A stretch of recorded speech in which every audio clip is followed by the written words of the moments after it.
Olá, pessoal, tudo bem com vocês? Eu sou o André e é um prazer ter vocês aqui nesse momento, nos assistindo. E a você também que está aí nos acompanhando no YouTube ou no podcast. Estamos começando mais uma aula do Prática da Mente.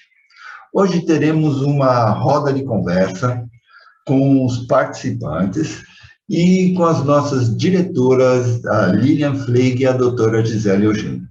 Tá? E o tema de hoje é transtornos mentais e psiquiátricos. Vamos verificar aí a importância de como proceder para ter sucesso nos atendimentos. Para isso, contamos com vocês aqui presentes para agregar mais nessa nossa roda de conversa, certo? Mas antes de passar a palavra, antes de a gente começar nessa roda de conversa, eu só gostaria de lembrar que estamos em todas as mídias, como o Instagram, o Spotify, o YouTube e o Facebook e também no WhatsApp. Vocês nos encontram lá, sigam praticadamente e compartilhem.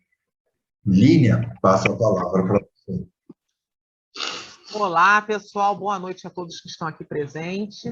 Sejam todos bem-vindos. Muito obrigada por estarem aqui, né? E a vocês que estão aí no YouTube, no WhatsApp, a hora que tiverem, gratidão aí por participarem e assistirem a nós e compartilharmos, né? Todos aqui. Bem, a nossa roda de conversa hoje foi motivada devido a um bate-papo no nosso grupo do WhatsApp.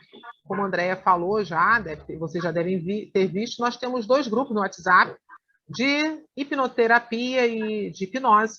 E num desses grupos começou-se uma discussão acerca dos transtornos psiquiátricos, transtornos mentais, e nós resolvemos começar hoje trazer nossas experiências e nosso entendimento com relação a isso, né? Então, a princípio, colocamos como transtorno psiquiátricos e mentais, que, na verdade, eu fui até fazer uma pesquisa com relação a isso, porque não é a minha especialidade, mas nós estamos sempre estudando e pesquisando.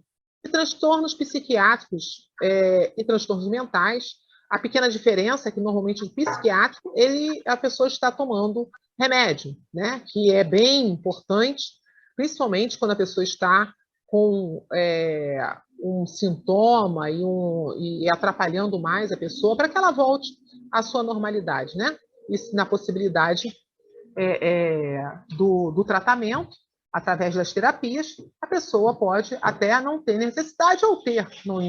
Isso não é tão importante, tendo em vista que nós devemos lembrar que os transtornos mentais são tão importantes ser tratados com remédio ou não, como as doenças físicas que nós temos por aí, como um diabetes, como uma gripe, que às vezes precisa tomar remédio, ou qualquer outra doença mais séria, né? Mais crônica. Enfim.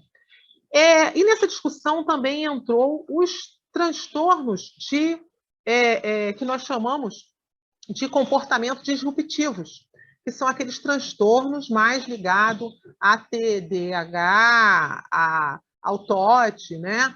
Que são aqueles que começam normalmente, dá para ser diagnosticado com mais facilidade na infância, que quando diagnosticado e tratado, você consegue tê-los amenizado ou até resolvido, né? Bem, tendo em vista isso, eu gostaria de trazer, abrir aqui para que a Gisele também nos ajude aí, porque, como eu falei, não é a minha especialidade, já deu para notar, né?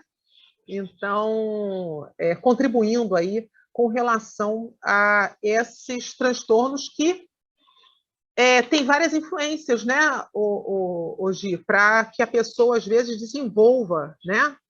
E aí, essas influências genéticas, ambientais, né? Eu vou passar para você, não sei se você gostaria já de continuar, tem como continuar aí? Boa noite para todo mundo que está aqui. Obrigada, Lilian, pela palavra. Bom dia, boa tarde, boa noite para quem está nos assistindo no YouTube ou ouvindo a nossa gravação no Spotify. Pois é, falar sobre transtornos mentais ou transtornos psiquiátricos. Um pouquinho antes da gente começar a live, né, quando a gente definiu o tema hoje, foi um tema um pouquinho corridinho, eu corri pegar ali na estante o livro que o Luciano, inclusive, falou um tempo atrás, né, Em Busca de Sentido, do psicólogo alemão Viktor Frankl, e num trecho do livro, na página 100 do livro, ele diz o seguinte: quem conhece as estreitas relações existentes entre o estado emocional de uma pessoa e as condições de imunidade do organismo, compreenderá os efeitos fatais que poderá ter a súbita entrega ao desespero e ao desânimo. E por que Viktor Frankl escreve nesse livro? Está cheio de marcações aqui, esse é um dos meus livros mais queridos, é um livro que eu carrego ele no coração, porque a leitura dele, ele justamente traz, né, um relato daquilo que ele, Viktor, viveu dentro de campos de concentrações da Alemanha nazista, né? E o quanto muitos daqueles prisioneiros de guerra que ali viviam junto com ele traziam. Então, a Lilian citou aqui, né, que alguns dos transtornos podem ser genéticos e também biológicos, sabe disso, né? Alguns transtornos mentais podem vir em decorrência disso, porém também os fatores ambientais do indivíduo e também os psicossociais, que geram alguns transtornos. Então, quando a gente fala de um TDAH ou de um TOD, Karine está escrevendo aqui, né, que máximo esse livro, quero ler. Karine, esse é um livro incrível, incrível, incrível. Daqui a pouco eu trago mais um trechinho, né, porque já que a gente vai falar um pouquinho sobre suicídio, eu quero trazer a pergunta de abertura para vocês, né, que ele faz uma abordagem dentro da logoterapia. Nunca estudei logoterapia a fundo, conheço o por cima dela, conheço um pouquinho do estudo de Frankl, e aí a gente tem esses transtornos e vem também ali de psicossocial. O que é o psicossocial? É aquilo que o indivíduo está inserido, né? Então, a gente tem ali fatores de estresse, ansiedade, depressão. A gente tem também quesitos de vida familiar, e quando a gente fala de vida familiar, é o todo que esse indivíduo está inserido, né? Pais, mães, e aqui eu quero deixar muito assim, ó, que fique enraizado no coraçãozinho de cada um, né? Quando a gente fala papai e mamãe, que são geradores de traumas, não é não só papai e mamãe, tá? É papai, mamãe, vovô, vovó, cuidadores, professores, todo mundo ali da primeira infância de um indivíduo, né? Não vamos só culpar papais e mamães aqui não, né? É todo mundo que tá ali. A gente tem ambientes como, por exemplo, acabei de citar aqui, né, escola, tudo isso também pode desencadear alguns transtornos mentais. Por isso que é muito importante a gente falar sobre tudo isso. Estamos aqui, ó, batendo na porta do mês de setembro, que é um mês de atenção à prevenção ao suicídio aqui no Brasil. É um mês em que muitos de nós que cuidamos da saúde mental, da saúde emocional de pessoas, vamos falar muito sobre o suicídio, né?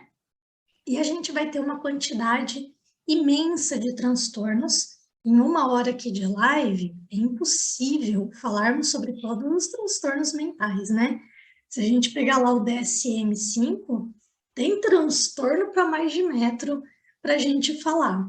Então, aqui eu quero convidar, né, as pessoas que estão presentes na live, hoje não tem slide, hoje é roda de conversa entre a gente aqui, para que a gente fale um pouquinho, inclusive daquilo que nós lidamos no dia a dia, né? Então, quando a gente fala aqui de transtornos, a gente vai ter ansiedade, depressão, transtornos alimentares também é um tipo de transtorno que a gente lida no nosso dia a dia. Deixa eu aprovar aqui o Homero que está chegando na nossa live.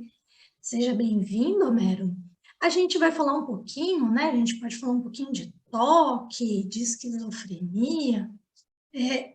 Eu quero ouvir todo mundo que está aqui na live. Deixa eu abrir aqui a câmerazinha, um pedacinho de cada um. Então, a gente tem aqui o Irmo, o Joalisson, o seu Homero chegando, o Sérgio, o Josué, o Jackson, que está aqui, e o TJ Negrete, que eu não sei o nome, o primeiro nome dele. Ai, meu Deus.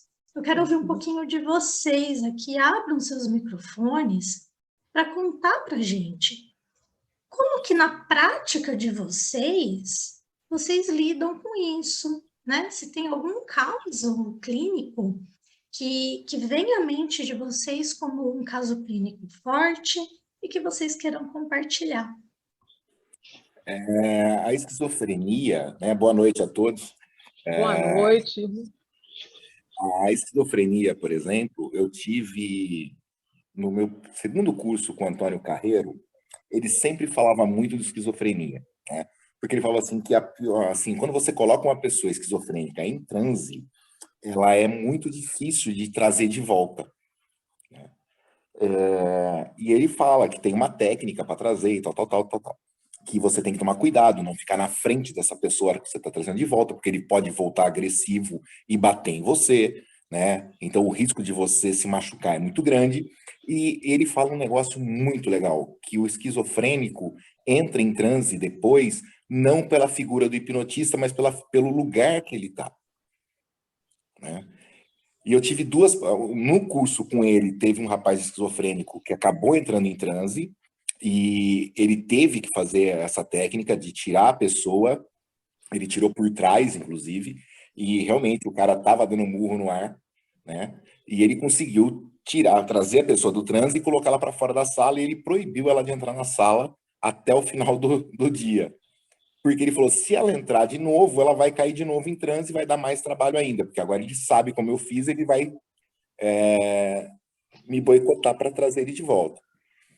E também, quando eu estava fazendo um curso aqui em Campinas, participando como assistente do curso, também teve um rapaz que, quando caiu em transe, na hora que foram tentar tirar, ele deu um murro em todo mundo.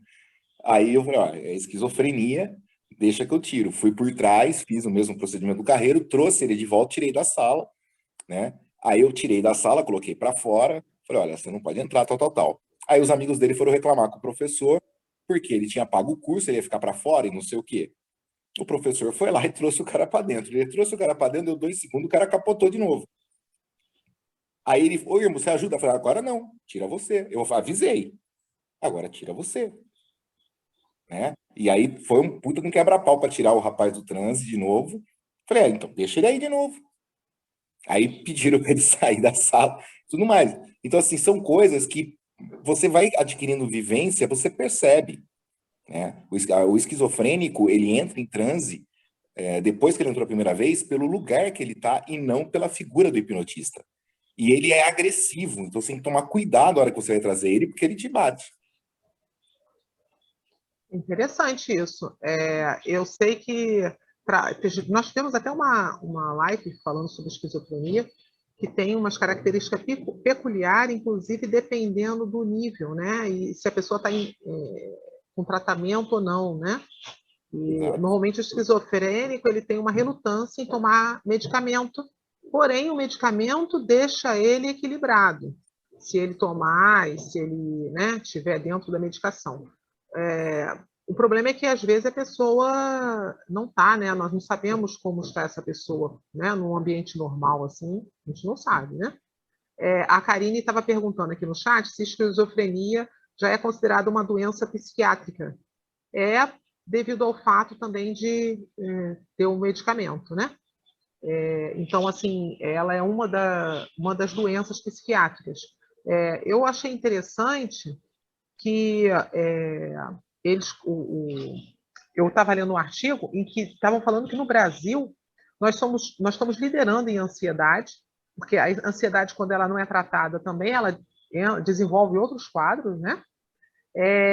E depois nós entramos com o grupo da depressão, aí depois entra os casos da esquizofrenia também, né? E depois o transtorno bipolar, né? Que algumas pessoas têm. Agora, eu estou lembrando que na última live nossa, lembra? O professor Charles, ele comentou isso, que apesar das estatísticas, né? O número de pessoas que não estão nas estatísticas, que não têm tratamento, que não procuram tratamento.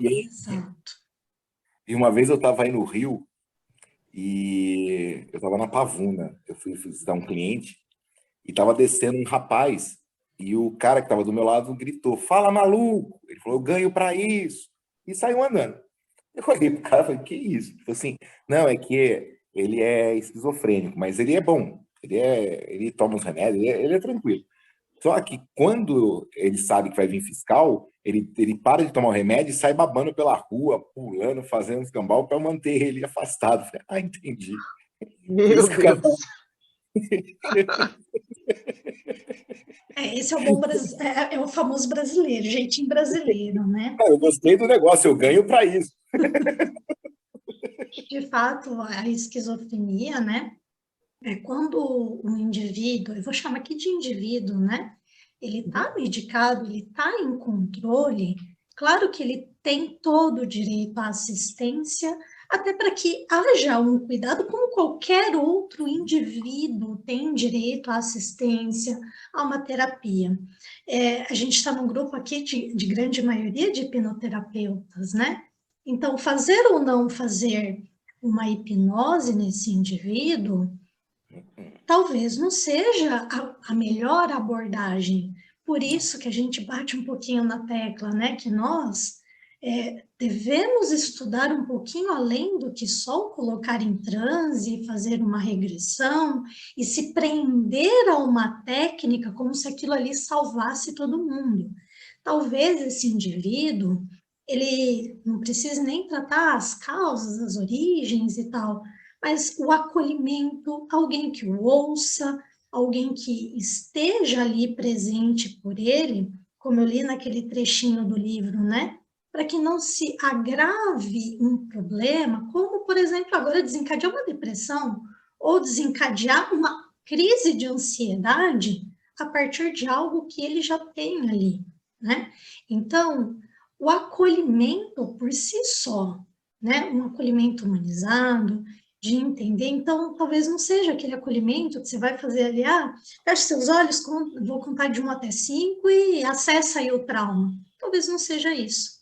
Talvez seja cuidar do dia a dia desse indivíduo.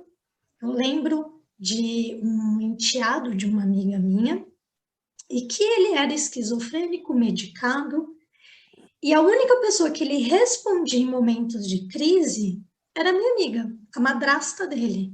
Ele não respondia ao pai, ele não respondia à mãe.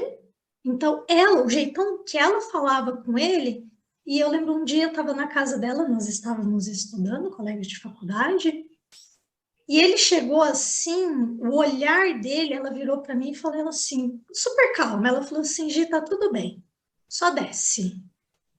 Né? Ela falou assim, só desce.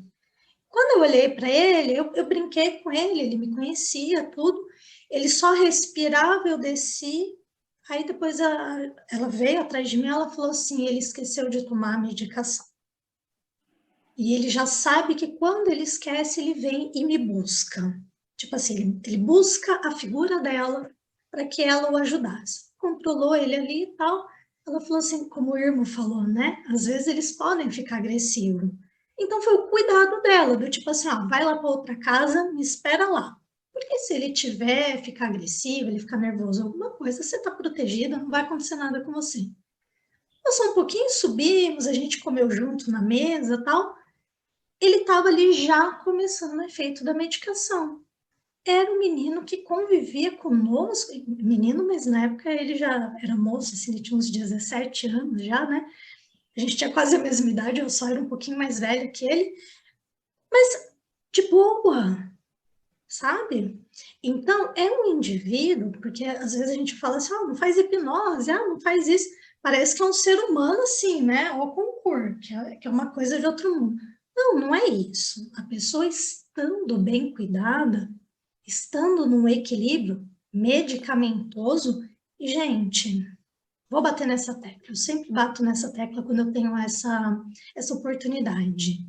Eu não sei, o Irmo, Lília e os demais que estão aqui, já presenciaram em alguns cursos, e eu já presenciei isso em diversos cursos, aquela endemonização do remédio, né? É endemonização do remédio, como se o remédio fosse só uma coisa da indústria química que quer ganhar dinheiro, porque ninguém precisa de remédio.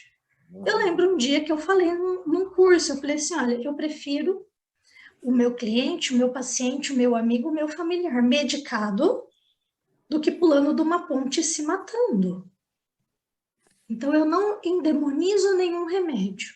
Cada tipo de remédio tem a sua prescrição, tem o seu tempo de uso, tem o seu desmame para ser respeitado. Tudo isso deve ser levado em consideração. Mas não quer dizer que não precisa tomar remédio, porque remédio é só para a indústria ganhar dinheiro. Não é isso. Existem pessoas que precisam de medicação. Tem um livro que vale muito a pena eu falar para vocês, chama Transforme Seu Cérebro, Transforme a Sua Vida, do Daniel Amen. Nesse livro, ele faz pesquisas, ele é um neurocientista, neurocirurgião, e ele tem dentro da clínica dele, né, nos Estados Unidos, uma máquina de ressonância funcional magnética. Então, ele pega a pessoa chega lá, ele mete a pessoa na máquina de ressonância, depois que ele está com a ressonância na mão, é que ele vai tratar da pessoa. Então, a hora que ele chega para tratar, ele está com tudo lá, né? E ele fala assim, olha, muitas pessoas usam drogas ilícitas para substituir uma carência que uma droga lícita poderia, e com menos efeito colateral. Então, quando ele fala da cocaína, quando ele fala da maconha, ele vai falando de algumas outras, é muito interessante você perceber o seguinte: existe hoje medicamentos que trabalham no sistema nervoso, que trabalham em áreas específicas do cérebro para corrigir um déficit. Então, assim, às vezes, por exemplo, uma pessoa usa cocaína para ficar mais ligado porque ela tem déficit de atenção. Tá, ele tem o diagnóstico. Realmente, você tem aqui uma falha neural que dá para corrigir um medicamento X, não precisa cheirar. Porque muitas vezes a pessoa está cheirando não é por fuga, e sim para suprir uma carência do próprio cérebro.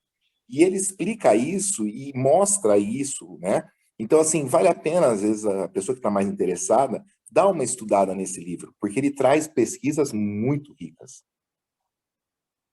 É interessante isso que você falou, que aí entra, inclusive, vou pontuar duas coisas. Primeiro, que normalmente acaba ajudando de um lado, isso que você falou, e prejudicando o outro, né? Porque tem sempre, o remédio já é assertivo, vai no ponto necessário. E segundo, que entra aí também o que nós chamamos de transtorno disruptivo, né? Que nesse grupo de transtorno entra o TDAH, o TOD, né? Que nós falamos hoje no grupo, né? Que são transtornos, inclusive, que são diagnosticados, procura-se diagnosticar na infância, que normalmente os professores, os pedagogos, eles vão orientar os pais, e os pais, o ideal é que eles procurem o médico para fazer o diagnóstico. Porque o que acontece? Eu tenho percebido muito pais que ouvem falar e já diagnosticam o filho sem levar um profissional.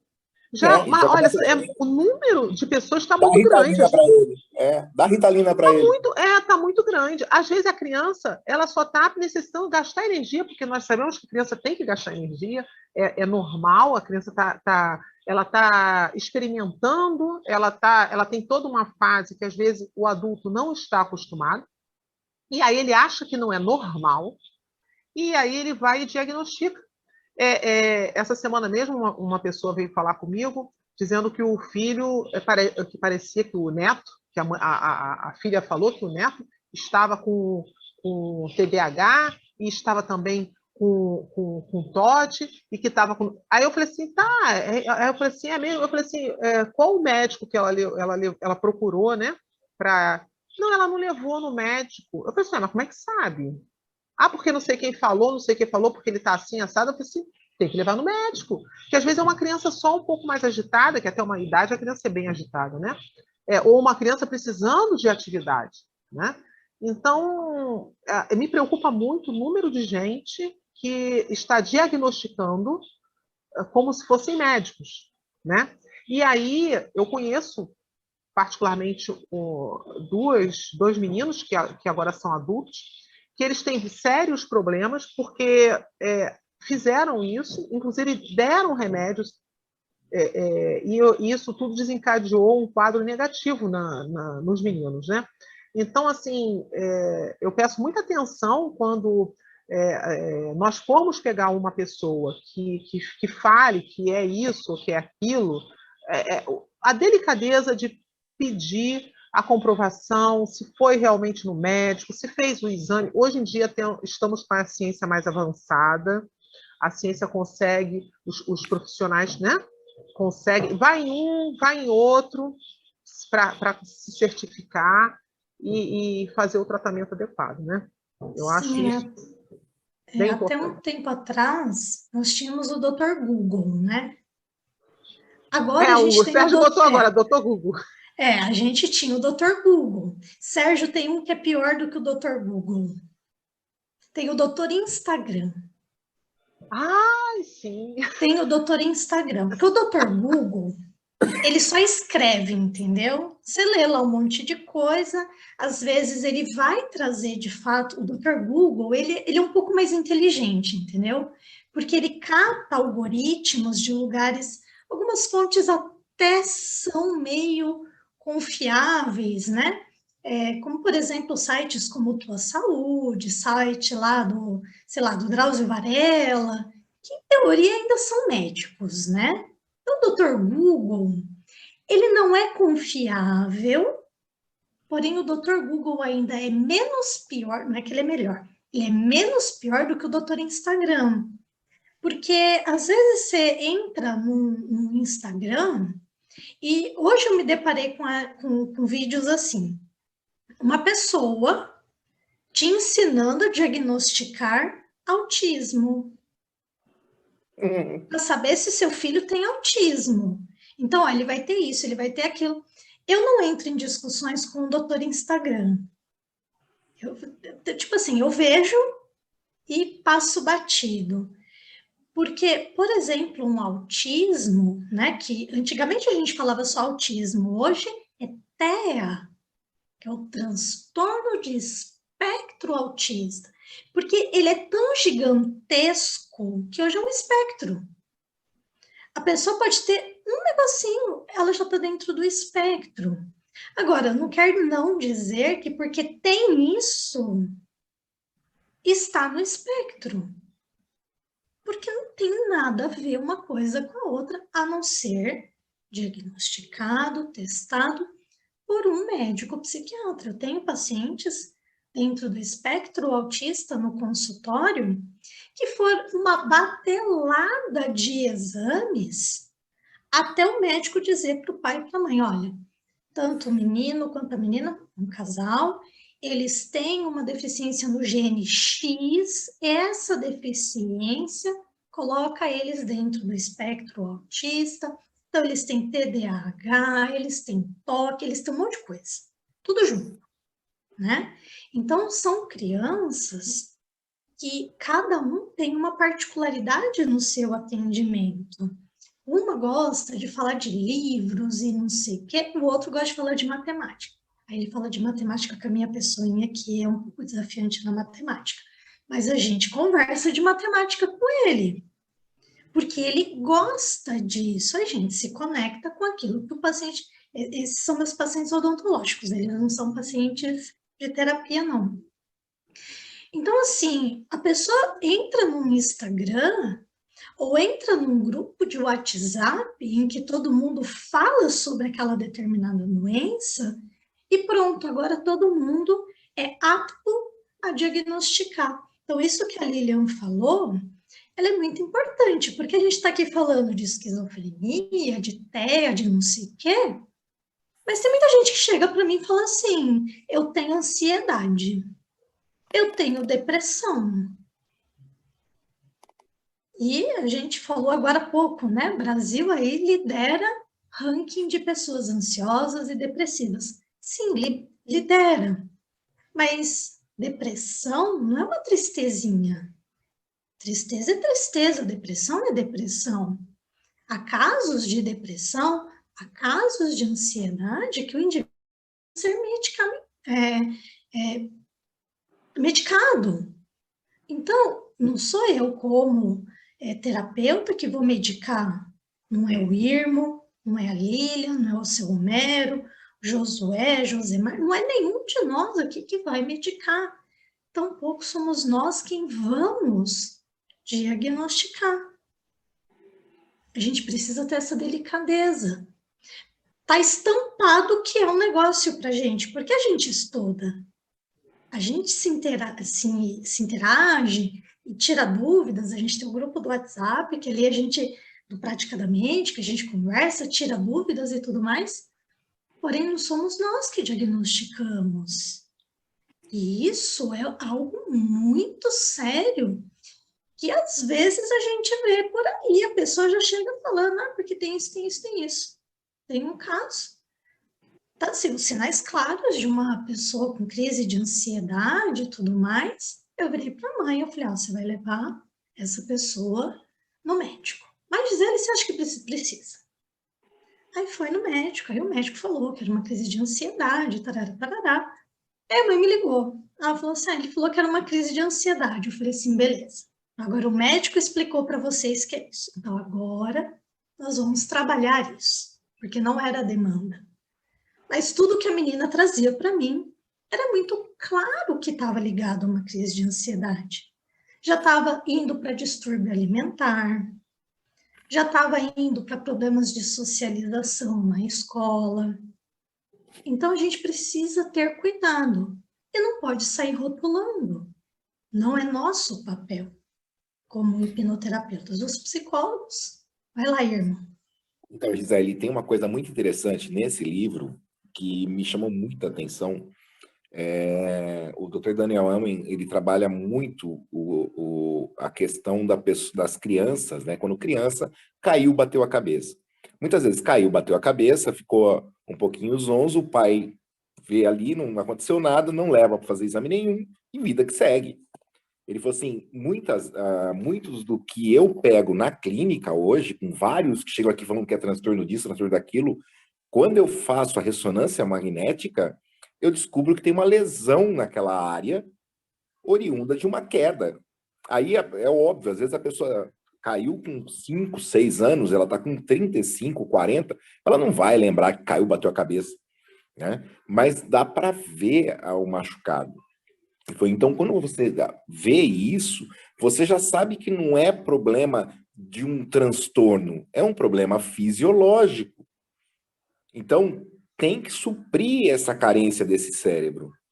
Eu achei muito interessante essa colocação dele, porque às vezes a gente coloca como transtorno, que nem aqui no Brasil, hoje ainda está mais fácil o acesso à tomografia, mas não é todo médico que pede. Né? Vamos fazer uma tomografia funcional magnética do seu cérebro para ver como é que está. Você entendeu? Não é. Então, assim, lá ele tem esse cuidado. Então, um psiquiatra hoje no Brasil que poderia se beneficiar disso, muitas vezes, até por causa do convênio, não faz, porque encarece. Então, vai na CID, vai no olhômetro, mas não faz exame. E, às vezes, um exame poderia ajudar muito aquela pessoa. Muito. Mas é exatamente esse caso desse casal de pacientes, né, que são irmãos, os convênios vinham cobrindo todos os exames. E chegou na hora de fazer um determinado exame, uma fenotipagem de DNA deles, e aí teve essa mudança de convênios no Brasil, né? Cobre isso, não cobre aquilo. Quando submeteram o exame, foi negado porque faltava não sei o quê. Eles tiveram que voltar do zero. Eles já estavam num exame que custa R$ 1.700, esse exame, porque os pais foram ver quanto que era particular, do tipo assim, só falta isso, paga. Mas era um valor muito elevado. Eles tiveram que voltar na ressonância, para que na ressonância não apareça nada, para que faça o próximo exame que não aparece, é uma linha. Então, quando a gente pensa nessa burocracia que nós temos dentro do Brasil, a gente tem muita subnotificação de doenças, que é o que a Lilian falou há pouco, da quantidade. Embora a gente tenha um número elevadíssimo de pessoas já diagnosticadas, existe uma subnotificação. Até porque a gente ainda vive aquele mundo da crença de que se procurou um psicólogo, um psiquiatra, um terapeuta, é doido. E ninguém quer ganhar ali a alcunha de doido, né? É alcunha. Né? Então, prefere apelar para o Dr. Google, ver lá o que o Dr. Google falou, ou o Dr. Instagram, né? Procura ali, até o Dr. YouTube também, né? Às vezes tem o Dr. YouTube que tem ali, que ensina, e ainda ensina como é que trata, né? Fala quais são os remédios que a pessoa tem que tomar, né? Isso aí, para mim, é a morte, né? Eu, como da área médica, né, odontológica, para mim é a morte, sai prescrevendo um remédio, falando que remédio vocês têm que tomar sem conhecer vocês, né? Então, a gente tem isso. Então, existe ainda essa subnotificação, que a Lilian comentou, né? De casos que a pessoa não procura assistência. Inclusive, quando você vai para a área infantil, por isso que eu conheço muitos terapeutas que não gostam muito de tratar crianças e adolescentes. Por quê? Porque, na verdade, quando você trata a criança e a adolescente, a criança em si é muito fácil tratar. O adolescente, eu acredito, assim, eu acho muito fácil tratar. A questão está nos pais ou tutores. Os cuidadores da criança e do adolescente, que normalmente jogam em cima deles uma responsabilidade que não é deles, né? Quando eu digo jogo em cima uma responsabilidade no sentido de querer que eles ajam de uma forma que não são eles. Então, acaba tendo uma... assim, como é que é a palavra? Eles querem uma coisa e a criança ela é outra. Ou o adolescente ele é outro, né? Ou então ele precisa de outra coisa, né? E por facilidade, não vou dizer comodidade, porque às vezes o pai e a mãe eles estão na busca do dia a dia, né? De trazer a alimentação, a educação, eles estão no corre-corre do dia a dia, né? Então, isso realmente faz com que, às vezes, eles não tenham o olhar adequado, né, para a criança. Mas fica muito complicado quando nós chegamos para o pai e para a mãe e orientamos. Às vezes, por exemplo, não, a criança é aquela criança que enfrenta, é aquela criança que tem uma inteligência, né, uma perspicácia, né, e aí a criança sabe enfrentar, sabe se colocar, aí o pai e a mãe não, ele está enfrentando, não sabe lidar, vou levar no médico, aí ele já vai falar que ele tem um transtorno opositivo, né, né, o adolescente, então, que na fase da adolescência é muito normal, né, e aí já quer dar um remédio ou levar para a terapia. Não, o pai e a mãe diagnosticam, né? Porque foi lá no doutor Instagram, né? Que falou que é isso, e chega, não, vai para o terapeuta. Ele tem isso. E aí, lidar com isso também é uma questão, como eu falei, não muito fácil, né? Acredito que o terapeuta ele tem realmente que estudar sempre e estar de olho na psicoeducação, que é uma pequena educação que nós orientamos não só para o cliente, mas também para os pais. Mas nem sempre o pai e a mãe têm tempo ou ouvidos para isso, né? Então, nós como terapeutas temos que prestar atenção. E, Irmo, o que mais? Então, e também tem o seguinte, hoje piorou um pouco a situação porque a pessoa não sabe o que ela sente. Ela não sabe dar o nome certo à emoção que ela está sentindo. Porque às vezes eu vejo pessoas que eu olho o pé, tem o dedo do pé curto. Aí ela fala para mim, a minha ansiedade está alta. Eu falei, filha, você nunca teve ansiedade, você tem irritação crônica, né? A paciência de uma pessoa é proporcional ao tamanho do dedo do pé dela. O seu dedo do pé é curtinha, então a sua paciência é para ontem, né? Você quer as coisas tudo para ontem. Você não aprendeu a esperar, você não passou na fila da paciência. Então não é ansiedade, é irritação. A irritação, ela dá gastrite, úlcera nervosa, é intestino, é estômago, é a parte de baixo do seu corpo. Você tem alguma coisa no peito? Ela fala, não, realmente eu tenho úlcera. Eu falo, então, a úlcera está ligada a uma irritação crônica. Então, você não me fale ansiedade, fala assim, eu sou estressada. O autoconhecimento, né? Que é importante, a pessoa se conhecer, né? E E saber o que também, tem.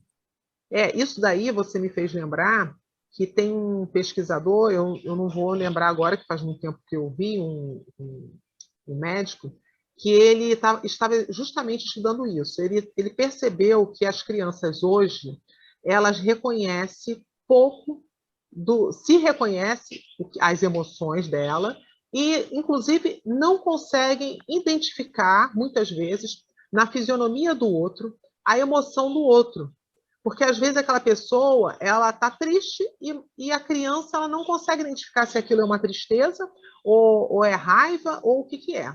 E isso faz com que as crianças hoje estão também com essa dificuldade. Por quê? Porque o convívio hoje com os adultos, a diversidade de adultos, é bem menor que antigamente. Antigamente, você tinha mais relação com pessoas de idades diferentes, de situações diferentes, de pessoas, tio, era tia, era o avô, era o amigo do amigo, eram várias pessoas. Hoje em dia, as crianças elas estão mais restritas ao pai e à mãe, ou aquele número pouco de pessoas, e a tela, né? A tela do computador, que traz até pessoas, mas são pessoas normalmente imóveis, ou então pessoas que elas estão falando uma coisa, mas elas não estão. A criança não está vendo realmente o contexto, o que está acontecendo. Então ela não identifica se aquilo que ela está vendo é o que está acontecendo. Então, isso está trazendo um número de pessoas muito grande, principalmente crianças e adolescentes que estão ficando adultos, que não se conhece, exatamente isso que você está falando. Às vezes ela está com medo, diz que está com fobia, às vezes ela está sem paciência, diz que está ansiosa, às vezes ela diz que está com uma ansiedade descontrolada. Na verdade, ela está preocupada porque ela tem que fazer uma prova, ou porque ela tem que vai numa entrevista de emprego e ela diz que não, que a vida dela é horrível. Então, assim, as pessoas não estão sabendo se conhecer, e aí já vão e se diagnosticam, ou diagnosticam a pessoa, né? Ah, fulano, ele tem ansiedade. Mas não, ele está passando uma situação lá, e ela não está identificando nem a fisionomia, que de repente, quando essa pessoa ela vai para um ambiente, ela fica mais triste, ou ela vai para aquele outro ambiente, ela fica mais nervosa. A pessoa que convive não consegue identificar pela expressão, por falta de... Hã? E aí entra também aquele negócio, todo mundo tem um chá para aquilo, né? Não, tá assim, toma chá de cidreira, tá assim, toma chá de camomila, toma não sei o quê, toma chazinho, toma chazinho. Gente, vocês não têm noção, o fitoterápico, né, que ele é tão prejudicial se administrado errado como um medicamento. Tanto é que o Daniel tem um canal no YouTube chamado Autor da Própria Saúde. E lá ele passa N chás, N plantas, qual o coeficiente de toxicidade daquela planta. É muito, assim, o Autor da Própria Saúde é um canal que vale a pena para quem quer trabalhar um pouco com isso. Só que você percebe ali que ele está colocando tudo certinho, papapá, e você vê pessoa pegar uma parte daquilo e, não, então a planta é essa. Mas você deu para ela baseado no quê? No que ela me falou, que ela estava ansiosa. Só que ela não tem ansiedade, ela tem irritação crônica. Ela vai voltar falando que esse chá não serve. Quer apostar? Ah, não dá 2 dias, a pessoa falou, como é que você sabia? Eu falei, porque ela tá com gastrite. Exatamente. A Lilian falou há pouco, né, sobre as crianças não saberem administrar suas emoções. Gente, eu juro que eu queria ganhar assim, muito dinheiro patrocinado por livros, tá? Adoraria, viu? Alguma livraria me patrocina, tô aqui. Tem essa coleção aqui, que ela é para falar sobre emoções com as crianças, né? Eu comprei, ainda vem num pacotinho, e vem o Ed Nelson, que é o personagem do livro. Ah, que lindo. Então, ele é um bonequinho, e aí você vai contando a história, né? Então, por exemplo, eu tenho medo, e aqui é quando eu sinto medo. Então, o Ed Nelson, ele vai ensinando, né?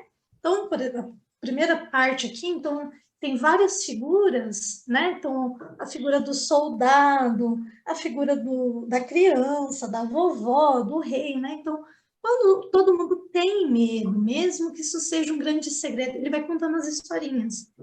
E isso é muito interessante até para os pais aprenderem sobre as emoções.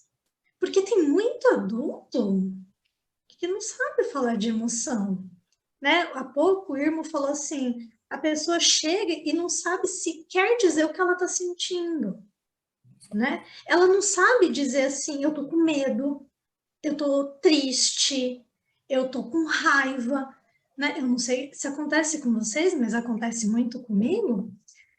Você percebe que a emoção que tá dominando a vida daquela pessoa é a raiva. Só que é feio sentir raiva, né? A gente aprende na infância que é feio, a gente não pode ficar bravo, a gente não pode ficar nervoso. Isso é o que a grande maioria das crianças aprendem, né? Então tem aqui o livrinho da raiva também. E aí quando você começa a explicar para a pessoa que a raiva como emoção, e nenhuma emoção é boa ou ruim, bom ou ruim é o comportamento que você tem a partir daquilo. Então você começa a desmistificar muito transtorno, né? Porque o Irmo falou ali, a pessoa chega, tô com ansiedade. Ansiedade é uma irritabilidade, pautada talvez na emoção raiva que ela está sentindo. Algo que está ali corroendo aquele indivíduo. Porque agora sim nós vamos entender o que está por trás. Mas muitas vezes isso daqui, embora seja uma literatura infantil, eu mostro para adulto. Porque adulto não conhece isso e acaba se diagnosticando com doenças que às vezes não existem. Não que não exista a doença no mundo. Existe ansiedade, existe depressão, existe um DSM gigantesco, mas não existe naquele indivíduo aquela doença. Porque ele simplesmente se valeu ali, que é o que eu brinco muitas vezes aqui, né? Que eu falo, a culpa é minha, eu ponho quem eu quero. Então, às vezes, a culpa de não saber lidar com a raiva, eu ponho na ansiedade, eu ponho na depressão, eu ponho no governo, eu ponho no meu celular, eu ponho no coitado do Ednilson aqui, que tadinho com a capa de super-herói dele, mas a culpa é dele. Ele que sente isso, não sou eu. É ele que causa isso, e tadinho, ele não causa isso não, ele é meu amigo. Então, muitas vezes, ensinar a psicoeducação que a Lilian falou, ensinar o que está por trás desse indivíduo, para que agora ele saiba lidar com essa emoção que está ali nele. Ele saiba agora ter uma escolha melhor para um novo e mais possibilitador comportamento na sua vida. E outra coisa que a Lilian falou, que eu achei maravilhoso, é que muitas vezes a Lilian falou sobre alimentação. Muitas vezes a irritabilidade, a úlcera, a não sei o que lá, o intestino irritado, nananã, é um déficit nutricional.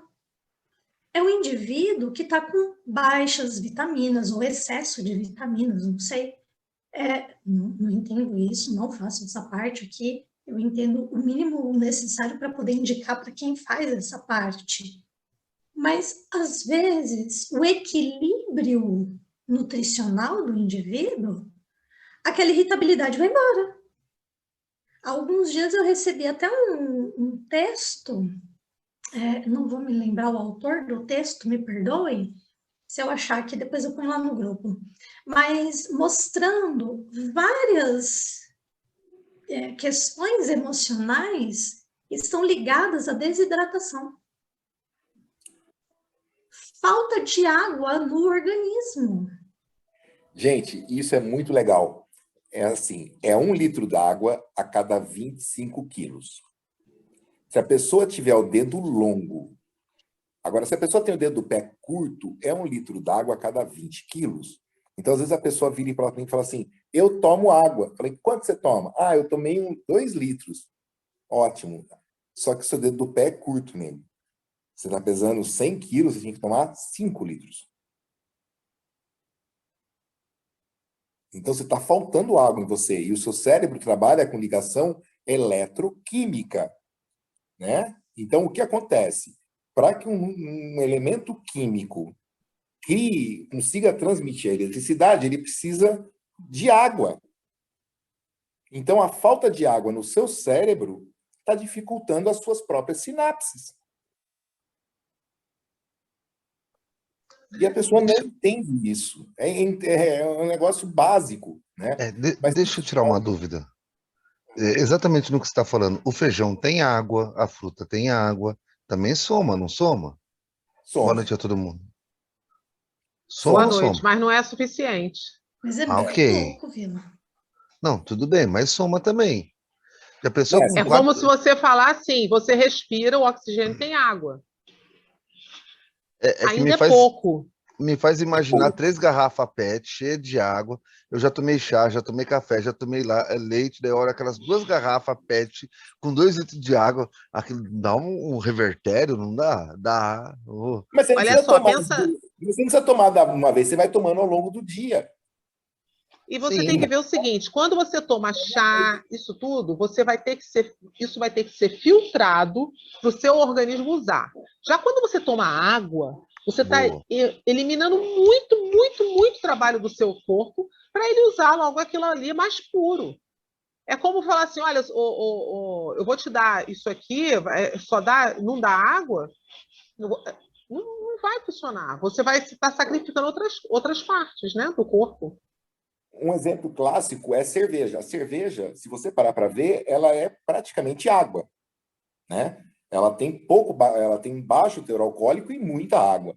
Mas por que você tem uma ressaca brutal no dia seguinte se você tomou água suficiente? Se você parar para ver, a cerveja você tomou água suficiente. Porque o seu cérebro não registra a cerveja como água. Olha que louco isso. Ele não registra como água. Então, a água é essencial. Água. Não chá, não suco, não refrigerante. Água. Exatamente. Né? E uma coisa que vocês estavam falando que eu achei interessante, eu estou retomando os estudos no Enneagrama, né? Porque vou fazer o curso da personalidade pelos pés e o Enneagrama. E no Enneagrama, quando você fala de raiva, por exemplo, tem os centros da ação, né, que estão ligados à visceralidade, raiva, né, e agressão. Tem um tipo que externaliza a raiva, que é o 8, tem um tipo que internaliza a raiva, que é o 1, e tem um tipo que não tem conexão com o próprio centro, que é o 9. Então, são 3 maneiras de lidar com a raiva. Como tem 3 maneiras de lidar com emoções e tem 3 maneiras de lidar com o intelecto. Então, é muito legal essa ferramenta, é uma ferramenta de 7.000 anos, que a hora que você começa a analisar o que ela traz, você fala, que absurdo, ela já sabia que dentro da raiva tinham 3 maneiras de lidar com ela. Medo, 3 maneiras de lidar.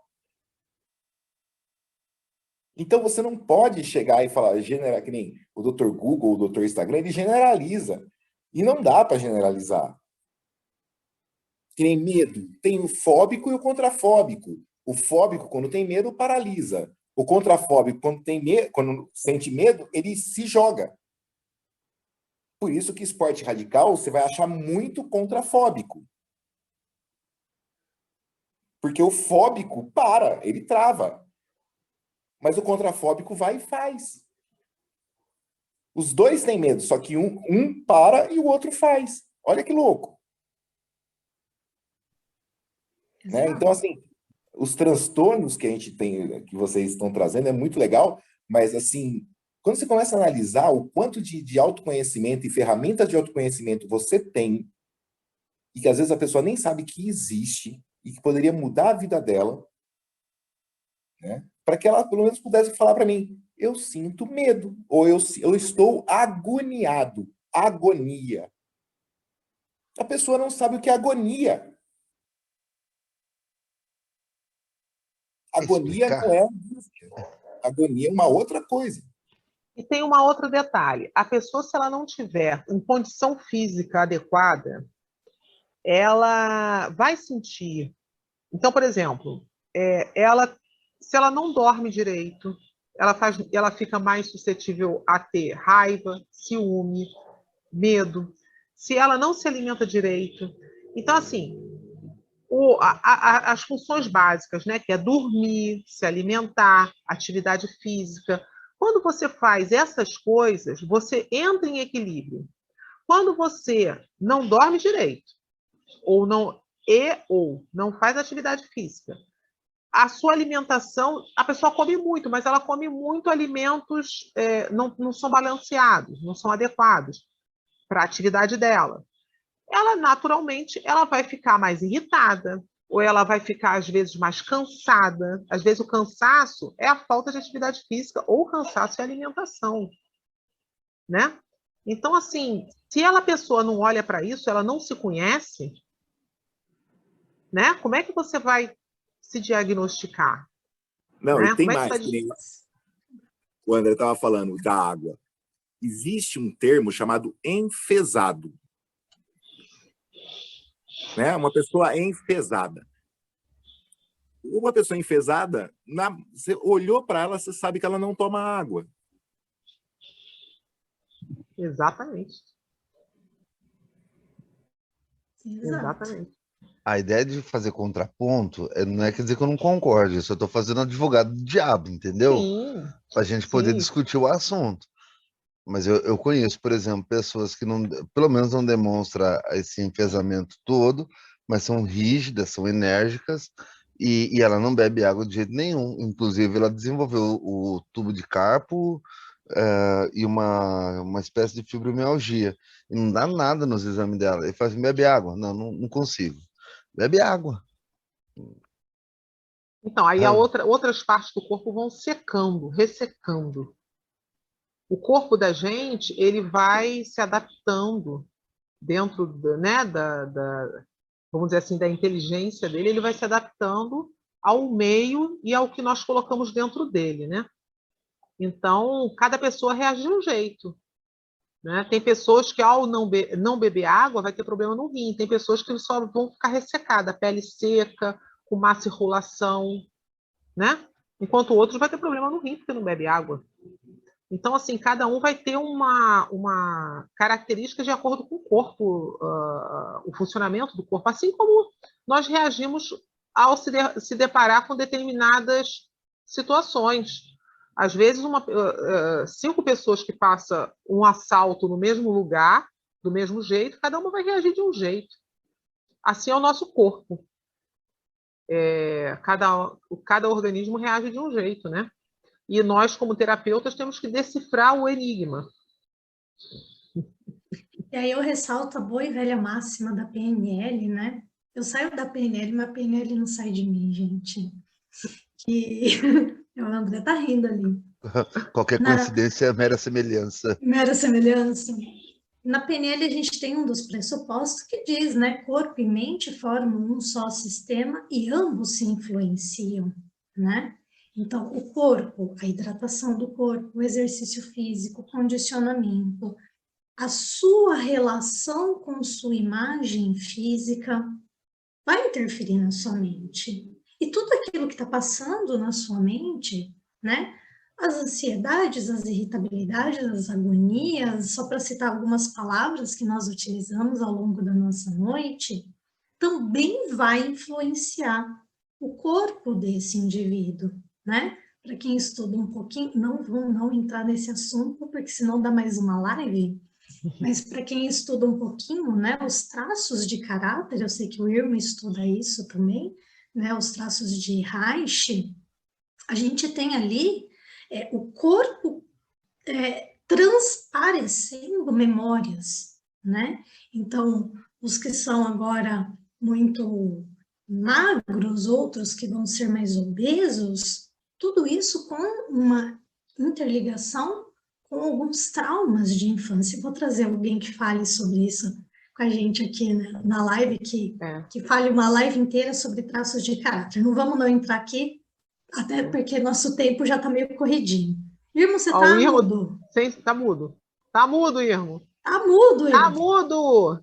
Ah, calma! Ninguém quer te ouvir.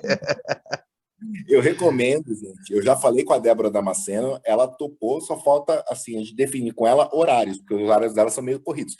Mas a Débora Damasceno, ela Traz ela. É uma das pessoas que mais pode falar de traços de caráter de Reich. Então, a gente tem tudo isso. E aqui a gente já está chegando no finzinho da nossa live, né, da nossa 1 hora. E para encerrar, eu vou trazer mais uma frase que está dentro do livro do Em Busca de Sentido, do Frankl, em que ele diz o seguinte: cada época tem sua própria neurose coletiva e cada época necessita de sua própria psicoterapia para enfrentá-la. Então, talvez assim, para resumir toda a nossa noite aqui, independente do transtorno, busque ajuda, busque alguém que você se conecte, tanto nós, terapeutas, porque nós não somos não alecrins dourados, que não temos nenhuma necessidade de atenção. Então, busquemos primeiro nós nos curarmos, nos tratarmos. Ah, Gisele, não pode usar a palavra cura. Vocês estão entendendo aqui o que eu estou dizendo quando eu falo de nos curarmos, né? É cuidarmos de nós mesmos, para que a gente também possa agora cuidar daqueles que nos cercam. Daqui eu já vou me despedindo, agradecendo a presença de cada um de vocês que participou, alguns quietinhos, em silêncio, outros participaram aqui no chat e outros abriram aqui a câmera para falar com a gente. Meu boa noite para quem está aqui, beijo para todos que estão nos assistindo. Lilian? É isso aí. Eu agradeço também a participação de vocês todos aí, foi muito legal. É sempre bom essa troca, né? E vamos fazer isso mais, que é bom. Muito obrigada aí, o Irmo ajudou pra caramba, André, o Negrite, é Thiago Negrite? Esqueci o nome, acho que é. Tá fechado. Não saiu o som. Não está saindo som, mas muito obrigada, porque cada um participou de um jeito, como a Gi falou. Joalisson, muito obrigada também, Olga, Jackson, e também já teve um pessoal que já saiu, que já passamos de 1 hora, né? Muito obrigada a todos. E nós pedimos a vocês aí que estão no YouTube, no Spotify, compartilhe nosso papo, né? Porque com certeza tem alguém aí que precisa entender e conhecer. E agradeço a todos aí, nos sigam nas nossas redes sociais também. E até a próxima, né? Muito obrigada a todos, até mais.